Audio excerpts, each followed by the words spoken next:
that don't know, I know you have a couple of businesses out there. Can you just briefly describe them? Okay, so basically I have a company, and it's called TheIvyFiles. The Ivy Files LLC. And through that, I have different entities. So Shop the Ivy Files is basically just the things that I create and different knickknacks, and I do arts and crafts sometimes. So whatever I come up with at the time, that's what I sell on the shop. So that's Shop the Ivy Files. So that basically just comes from whatever I'm thinking. And then I have Undisputed Excellence, which is colleagues uniting for the empowerment of excellence, and that's where art, culture, music, fashion, anything, like I do supportive of just anybody and anything. If you got something that you create, I want to support you, and that's what Undisputed Excellence is. Because I'm a firm believer that you can challenge anything in this world, but you can't challenge the way somebody views something. So like people create in Picasso. You can think that Picassos are ugly, but to Picasso, that's the most beautiful thing he's ever created. So that's what Undisputed means, and that's Undisputed Excellence. Rainey's Bungalow is specifically for children, and I do kind of the same things from Shop the Ivy Files, but it's specifically for children, and that's Lorraine. So that's my name, like Lorraine Rainey's Bungalow. So that's just for kids. Just started Jeeping While Black, and that's just for Black Jeep owners. If you go on like Instagram or any kind of social media, you won't see us, but we have them, and so it's just a space for people to congregate and to just talk about Jeep stuff in a way that there's some things that like people might put some rims on their Jeep, and if you put them on other Jeep pages, people might laugh at you or might think they're silly or whatever. But to us, it's like, oh man, he put them 24s on like the rims, and so people can give you encouragement through that. And especially in like Atlanta, they have like Jeep ride outs with like it's a whole bunch of people that will ride in their Jeeps and just go drive down the street and they'll meet up at like parks and stuff. So start that one. When did you get your Jeep? I got my Jeep a year after I graduated. So I got a job, and then I waited until I could stack my bread up, because I was driving around an '05 Jetta with no AC, missing hubcaps. Woo! Like, so I was lucky enough to have a job when I graduated, and so I didn't start until, I can back up. I didn't get my license until senior year in college. Oh. Yeah, so I didn't have a car. Like, so my first car was this '05 Jetta, no AC, no hubcaps. I was just like the windows didn't even roll down. Like it was like on a good occasion the window would roll down. So I was like, even at the fast food restaurants, I had to open up the door and like reach around. Ooh. And so finally it was like the hottest day in Houston, and I was like, I cannot. I drove home from work. I'm just crying, sweating, and I was like, I gotta get a new car. And I was like, I always wanted a Jeep, so I went and I researched and I found my Jeep, and it's been ever since. I've been in love with it. Like when they say it's a Jeep thing, it's a Jeep thing. It's a personal experience, because it's like, for me, like I don't keep anything ever the same, and so with a Jeep, like you can pull the fenders off and it's new. You can add new wheels, new tires. Like it's not like everything, like anything that you see on the Jeep is like Mr. Potato Head. You can add and you can do all kinds of stuff. So that's why I keep looking at it. I love my little car. Yeah, we saw you change like the front grill. Like how was that? It was fun. Like I'm a DIYer, so like I bought the grill off of Amazon. I painted it and I stuck it on there. It was real easy to put it on there. It's like literally everything on the Jeep is like pop the part off, pick one new in. Like it's real easy. It's American made, so it's cheaper to get your car fixed too. So like the Volkswagen, when stuff broke down, that's why I couldn't afford to get it fixed, because even though it was an '05, like it's more expensive to get foreign cars. For Jeep buying, I didn't want, like, of course I wanted the luxury feel, but I'm not gonna rub it down every day. Like some people who have the Saharas with the leather seats and different things like that, like they take care of the inside of their car, and they're like, I'm not big on that. Like I'm not big on the dials and the whistles and all that same stuff. So I went for the basic model, and so I just have regular seats, and I added my own like seat covers. But if you want like that luxury feel, I'll go with the Sahara, leather seats, smooth ride. And I would get, if I could go back, I would get a hard top and then switch to a soft top for the winter time. I mean for the summertime, because with a soft top, I can take it off in traffic. For the hard top, you have to like unscrew it, pick it up. The back is actually heavy, but I can do that, take it on, take it off at any time. So soft tops, that's what I would do. But I mean, once you get the Jeep, like you can do whatever you want to it. But it's just about how you want to feel on the inside. So on the inside of mine, it doesn't feel like a super luxury car. But if you want the super luxury feel, Saharas and like the Willys Jeeps, like the specialty ones. But like what I love about Jeep is I think it's 2007 to 2017. They all look exactly the same. So like my car's 2010. Like nobody would really just know like what it is. So I bought a used car. Once again, I'm still trying to make my money. I bought a used car and with low miles. So if you want, I would get a used car with low miles because they look exactly the same as 2017 and it has just amount of miles. Can you tell us about the Ivy Palooza? Okay, so the Ivy Palooza basically, I like to have a good time. So it started off with it's just a vibe. Why you make it so complicated? It's a music festival. Like I said, like Undisputed, I love people who believe in themselves enough to share it with the world. So the Ivy Palooza was just a party for my birthday, and then on top of that, I get to give my friends an opportunity to show the world what they have. And so it's a festival, but it's an open mic festival. So there's no pressure. So you get to choose how you want to share. So it's good times, good food, good people, good vibes. Is it something like new you would add to it, like later on in the future? If I were to do anything different, I think I would actually get real vendors, like, and get more people involved. I think I keep it such a small scale, because it's only me that's running it. Like I have my friends, like they'll tell me like, oh, this flyer looks good, but literally everything about it was like me, like getting it all together. So I think like I can reach out to more people, like people who are interested in event coordinating. I can definitely help, like ask them to help me and put it on together. But I would love to have like way more performers, have it go longer in the day. Like not have to have my dad cook the food. Like that's what they did this year. So I had I brought on a caterer. I did Spuddy's Potatoes. I allowed him to do his food this time.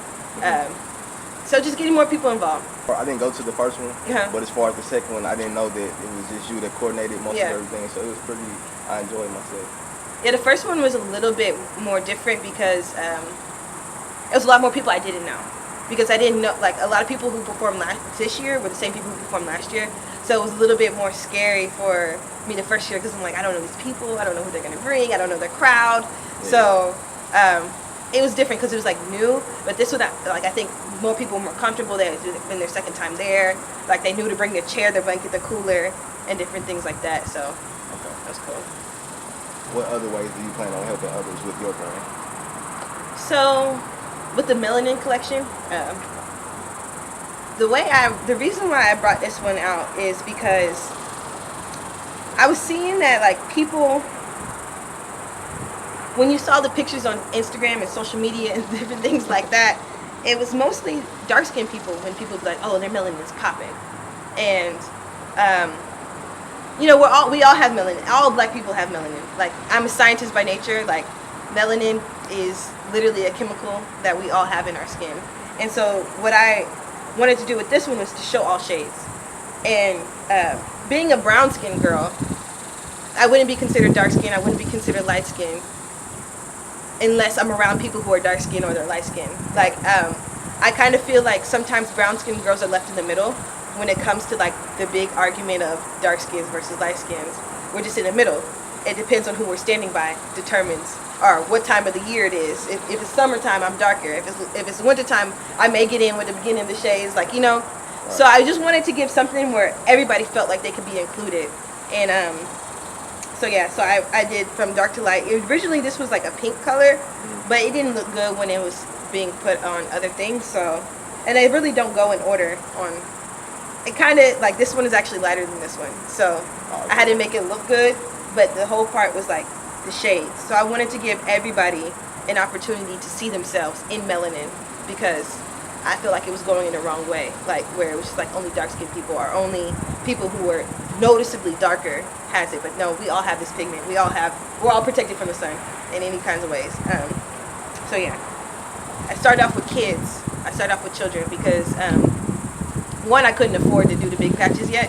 So I started off with kids shirts and kids things because I feel those are the people that we got to touch first. So I try to help people by thinking of something that I know will help me. And even if I never sold, I never like expected to sell as many as I did. Even if I never sold as much, I know I tried. Right. And so my next thing I'm coming up with is God is in the rain. And so it's raincoats and rain boots and umbrellas and different things like that. And it's for people who are going through things and different things, like, you know, they may not feel like God is with them, but God is in the rain and he can wash you clean just like the rain does the earth. So that's like the next big thing that I have going. And I think that even if I don't sell a single raincoat, even if I don't sell a single rain boot, that I know that I try to give a message, and if people receive it, they receive it. If they don't, they don't. But God is in the rain. I think that's, especially during these times, like I feel like during the summer times, people go through these immense, like, creative and like burst of energy, and people are all over the place with everything. And then as the winter rolls down, that's when people start getting like, not necessarily, summer creates confusion, and then you have to deal with all the confusion that you created, like situationships. People get in, like, you know, like they're like, oh, I'm gonna be single during the summer, and so you do all these things and you feel like you're being happy and like you're living out in the sun and you're doing all these things. But when wintertime comes around, you're like, now it's time to be in a relationship, or now it's time to settle down, or now it's time to think about certain things like that. So I feel like there will be a rainy season for the times that we are in the sun, because, you know, in order for you to have sun, you have to have the rain, like, you know. So one big cycle. Yeah, the world runs on a cycle. We all run on cycles within the world too. What do you feel like your message, like overall message and goals are, like, that you could share with us? Personal or for my business? You could do both. Start with personal. Personal, I would say my biggest message is staying true to myself. I think that if I stay true to myself, then I can help others be true to themselves. Like, I hope that when people look at me, they can see that they can be something within themselves too, like a mirror. Like, I hope, like, I was telling my mom, like, if I ever die early, if I ever die, like, you know, I'm gonna write it down, but I want my casket to be a mirror, like, made out of mirrors. And I don't want people to cry because of me being gone. I want you to reflect on the things that I've taught you and reflect on life and what life has taught you. Basically, I just want to be, when people look at me or look at the things that I create, as something that they can see a reflection of in themselves and want to create and be within themselves. I think that if I can, my goal is to be a mirror. Like, I believe that you can only ask and gain for yourself what you want for others. So if you want others to be successful, you have to give those praises. If you want others to be happy, you have to praise, like, you know, like, I wish happiness for you, because you can't gain happiness if you don't wish it. Like, you know, that's why people be like, oh, the biggest thing people say that kills me about our generation is don't talk about the moves you're making. Because one, it's okay to be humble, but if you know what you want to do and you know you want to make the moves, you don't have to not, if it's for you, God is going to give them to you. There's nobody that can stop them. So there's a thing about speaking prematurely about things that you haven't created yet, but there's nothing that you can say in this world. Like, if I wanted to be the biggest rapper and I believed that I was going to be the biggest rapper and I worked as hard as I was going to be the biggest rapper, nobody could take that from me. But like, when people are like, you know, don't tell your next move, no man can stop your next move. And so I got off track. For my brand, what I hope is that it continues to grow as I do. So there's this quote by Michelangelo who said, the sculptor, God created the statue. All he had to do was move the excess marble around it. So what he had was already created. God had already given it to him. He just had to remove the excess around it, and that's what became like this David statue, the one where like the guy is like this. So I think that if I continue to just try to create what I see and what I do, then it'll be successful. Rather than like pushing stuff out just to do it or for the money. I never did anything for the money. I hope I would never ever do anything for the money. Of course, you have to make business decisions, but I don't make anything for the money. So that's my goal, is just to continue to create what I see and create what I have. What have you learned from your parents that made you successful? So I think that I'm pretty blessed because my parents are about to turn 60. So I believe that I was born in the new world but I have old knowledge.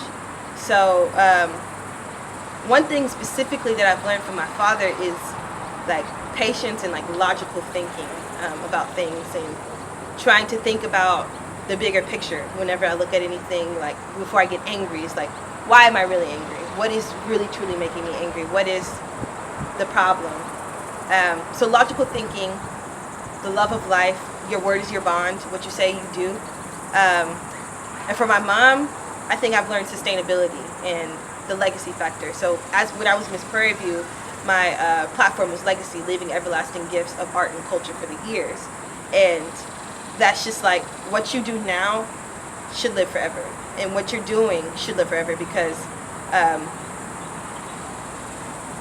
it has purpose. Like, so my mom, like that drive fast, like what you're doing, live forever. My dad, like the smooth logic of like being one with the nature, being one with the world.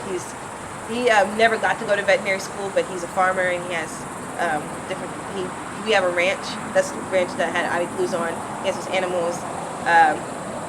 So being one with nature, and then he also has his trade too. So he works for NASA, and he does like computer boring stuff, but it's not boring to him. It's boring to me. But we just been finding that balance, that smooth balance of like nature, worldly vibes. Out of all the things that you've already completed, what do you think is like to you the most proud of, the most successful thing?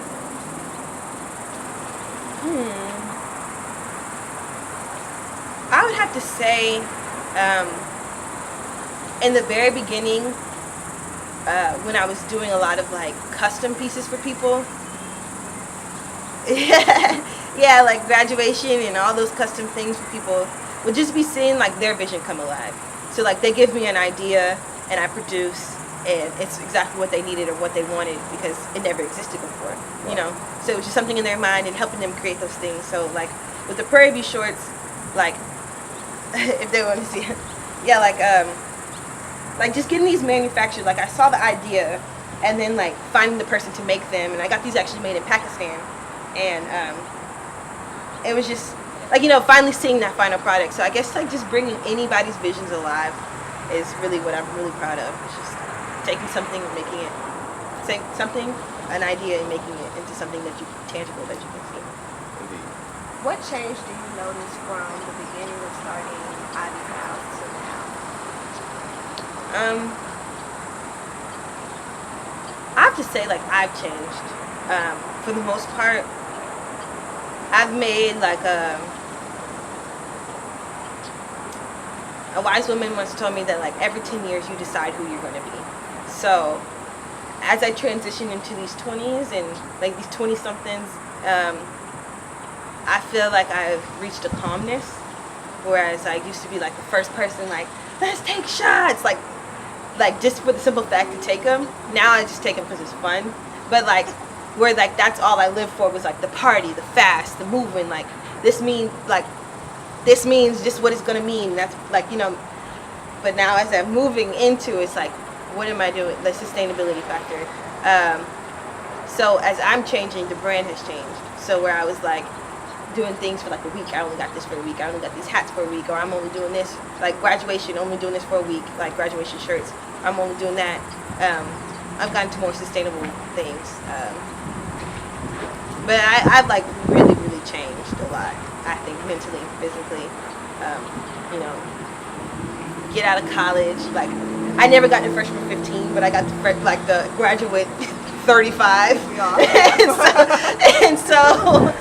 and so like that also is like you know, my self-confidence changed, like, you know, coming off of like being Miss Prairie View, and it's like you're the height of like the epitome of like college. For me, that was like the top. And coming off, it's like, okay, where do I fit at in this real world? Like, where do I fit at with, you know, corporate, and like, you know, like I have to dress up every day, not by like choice. And what does that actually mean to me? Whereas like I was dressing up to represent Prairie View and dressing up to make, like, you know, other people happy for what they feel like my position was.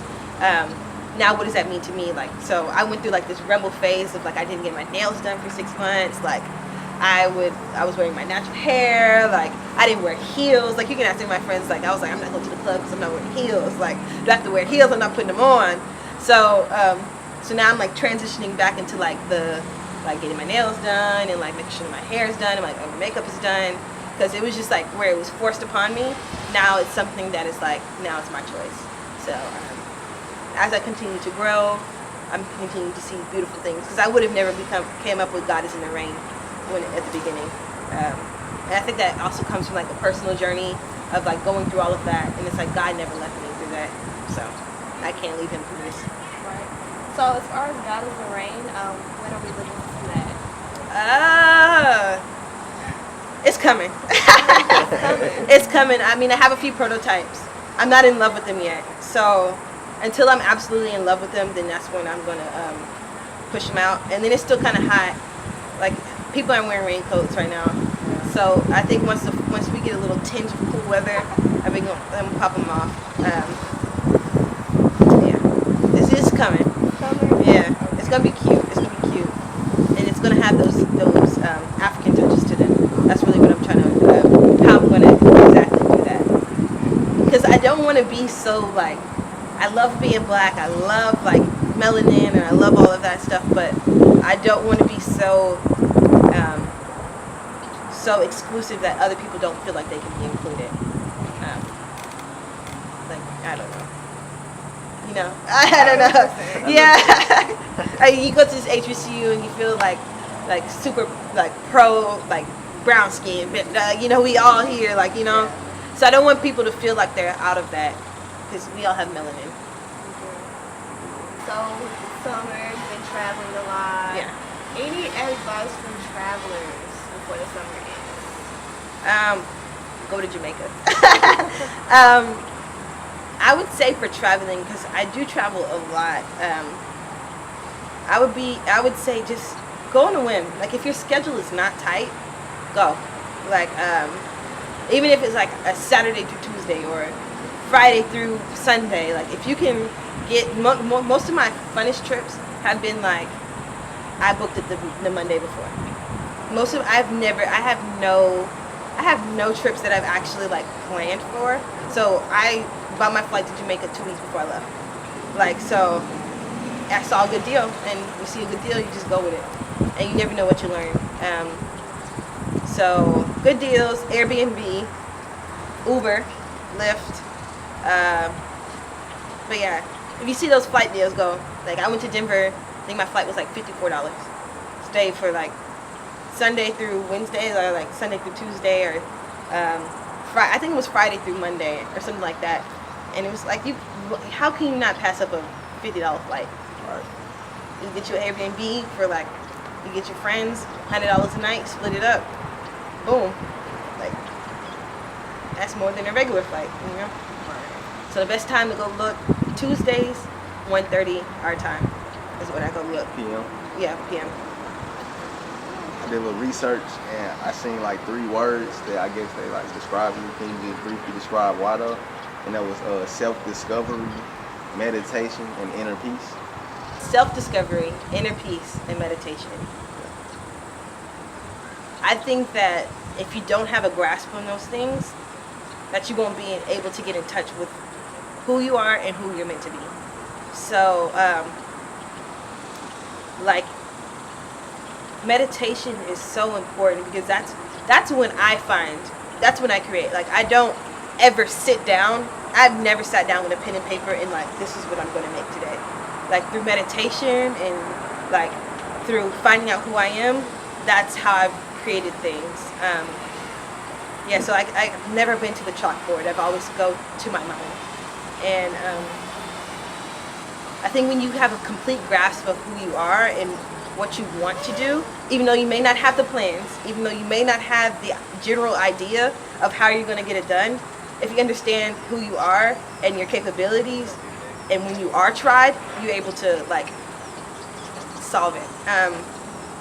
So like in Jamaica, like I had like a super transcending moment. Me and my friend Kiera, we went down to the river. We met these people, and they took us on the back of their motorcycles. It was kind of scary, like when I think about it in the retrospect. Like, but how I like made it make sense was like, if I can get in an Uber, I can trust these people. to take me where they're from. So they took us to their village, and they took us on these rafts. And when I tell you, I have never seen something so beautiful. Like, we went from countryside. It was poor. Jamaica's a poor country, so I went to the countryside, and like, these people use this river as to bathe, to clean, to wash their clothes, to drink. I don't think they use it for drinking water, but they can drink it because the water's so clean. But they took us on these rafts, and they started like chipping away at this rock, and it's limestone. And so they laid us out on the rafts, and they started rubbing the rocks together with the water, and it made like a paste.